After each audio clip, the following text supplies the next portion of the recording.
আপনার যে আচরণবিধি লঙ্ঘন বিষয়ে কিছু প্রশ্ন আসছে আর কি, এই বিষয়ে একটু তথ্যটা যদি আমাদের জনগণ চকরিয়াবাসীর জন্য যদি আপনি একটু ক্লিয়ার করেন। আমি চকরিয়া, পেকুয়া তথা কক্সবাজার 1 আসনের সংসদ সদস্য। আমার নির্বাচনী এলাকায় 2টি উপজেলা আছে। 2টি উপজেলাতেই আগামী 21শে মে তারিখে উপজেলা নির্বাচন হবে। সেখানে একাধিক চেয়ারম্যান পদপ্রার্থী আছেন, সেখানে একাধিক ভাইস চেয়ারম্যান পুরুষ এবং মহিলা পদপ্রার্থী আছেন। বিগত জানুয়ারি মাসের 7 তারিখ এই নির্বাচনী এলাকার সাধারণ জনগণ বিপুল ভোটে আমাকে জয়যুক্ত করেছেন। আমি তাদেরকে শ্রদ্ধাভরে স্মরণ করি। তবে বাস্তবতা হলো এই, আমি 81,000 ভোট পেয়েছিলাম। যিনি আমার নিকটতম প্রতিদ্বন্দ্বী সম্মানিত শ্রদ্ধাভাজন সাবেক সংসদ সদস্য জনাব জাফর আলম 51 বা 52,000 ভোট পেয়েছিলেন। তার মানে জনাব জাফর আলমেরও শুভাকাঙ্ক্ষী অনুরক্ত ভক্ত আছে। এটাই বাস্তবতা। এবং যারা এইরূপ নিরেট বাস্তবতাকে অস্বীকার করে তারা জ্ঞানীর কাজ করে না।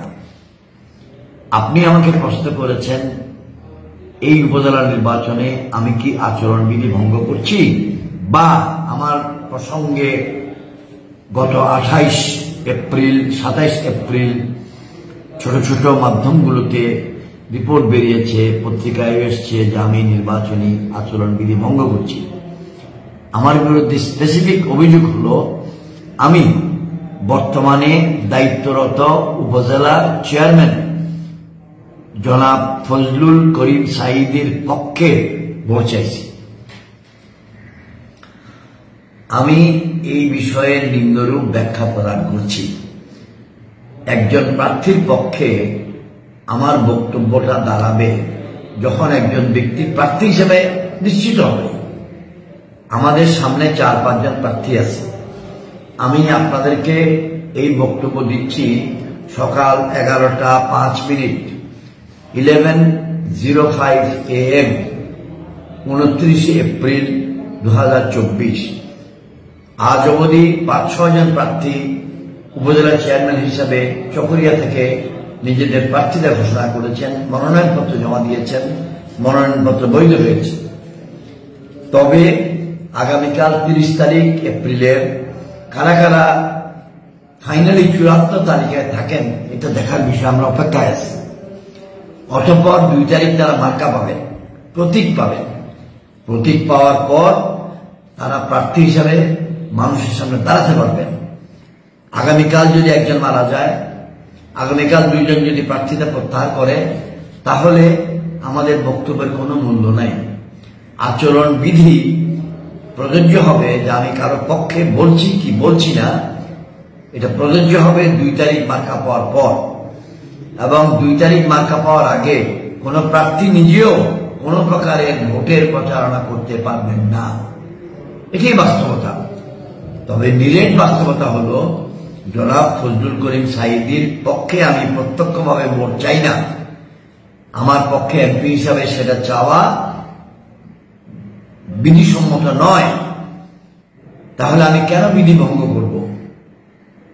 এটার বিপরীতে বক্তব্য হলো দায়িত্বরত উপজেলা চেয়ারম্যান এবং দায়িত্বরত মেম্বারদের পার্লামেন্ট একসঙ্গে হাঁটেন, একসঙ্গে চলেন, এক গাড়িতে বসেন, একটা মাহফিলে যান। তাহলে মেম্বারদের পার্লামেন্ট আবেদন করছেন জনগণের নিকট যে আপনারা 4-5 জন প্রার্থীর মধ্য থেকে এমন ব্যক্তিকে ভোট দিবেন, আপনারা ভেবেচিন্তে দিবেন যে ব্যক্তিকে আপনারা এমপির মতো আপনাদের কাছে পাবেন, যে ব্যক্তি এমপির সঙ্গে সমান্তরালে চলবেন, সংঘাতে চলবেন না। এটাকেই মানুষ বলতে চায় যে আমি সাঈদ হিসাবের পক্ষে ভোট চাচ্ছি। মে মাসের 2 তারিখ প্রতীক বরাদ্দের পর থেকে আমার মুখ বন্ধ। আমি কোনো প্রার্থীর পক্ষে ভোট চাইব না, কারণ এটা বিধিসম্মত নয়। আর গত 2 দিন, আজকে 29 তারিখেও যদি কেউ আমার বিরুদ্ধে অভিযোগ দেয়, অভিযোগগুলো ভিত্তিহীন। এই প্রসঙ্গে আমি আপনাদেরকে একটু উদাহরণ দেব। পদ্মা ব্রিজ বানানোর সময় ব্রিজের নির্মাণ কাজই শুরু হয় নাই, ব্রিজের পরিকল্পনা চলতেছে, সেই সময় অভিযোগ উঠেছিল এই ব্রিজ নিয়ে দুর্নীতি হচ্ছে। যে অভিযোগের ভিত্তি করে ওয়ার্ল্ড ব্যাংক বাংলাদেশ সরকারের নিকট আপত্তি দিয়েছিল এবং নিজেদেরকে এখানে ইনভেস্ট করবে না বলে জানিয়েছিল, মাননীয় প্রধানমন্ত্রী উত্তর দিয়েছিলেন যেখানে ব্রিজই শুরু হয় নাই, যেখানে টাকাই বরাদ্দ করি নাই, সেখানে দুর্নীতি কেমনে হয়? সেইরূপ প্রতীক বরাদ্দ হয় নাই, প্রার্থীর তালিকা চূড়ান্ত করে সরকার ঘোষণা করে নাই, এর মধ্যে আমি প্রার্থীর পক্ষে কেমনে বলবো?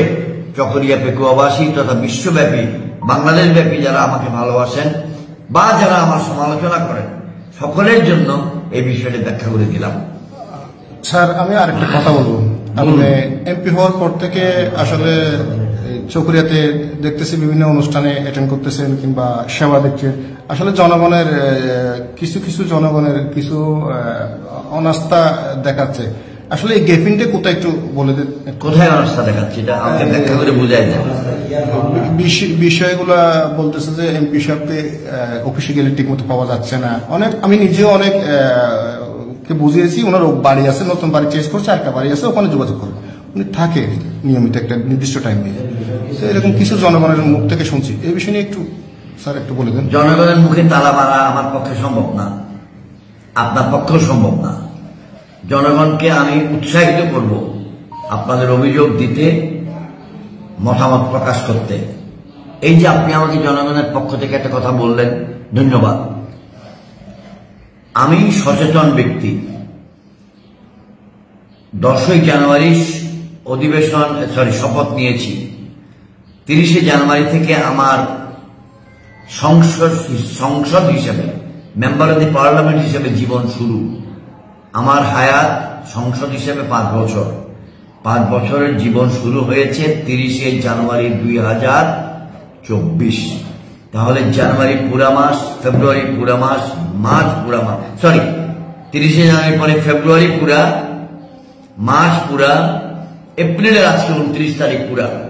এই 3 মাসের মধ্যে 30-এ 90 দিনের মধ্যে আমি 50 দিনের বেশি এই এলাকায় কাটাচ্ছি। চকরিয়া পৌরসভার 3 নম্বর ওয়ার্ডের ফুলতলা মোড়ে দোতলায় একটা বিল্ডিং এর দোতলায় বাসা নিয়েছি, একতলায় অফিস করেছি। দিন নাই রাত নাই এখানে মানুষ আসে তাদের দরখাস্ত নিয়ে, তাদের বক্তব্য নিয়ে, তাদের কষ্ট নিয়ে। আমি শুনি। এই অফিসের বাইরে নোটিশ দেওয়া আছে বড় করে যে আমি 30 তারিখ থেকে থাকবো না, আসছো 9 দিনের জন্য।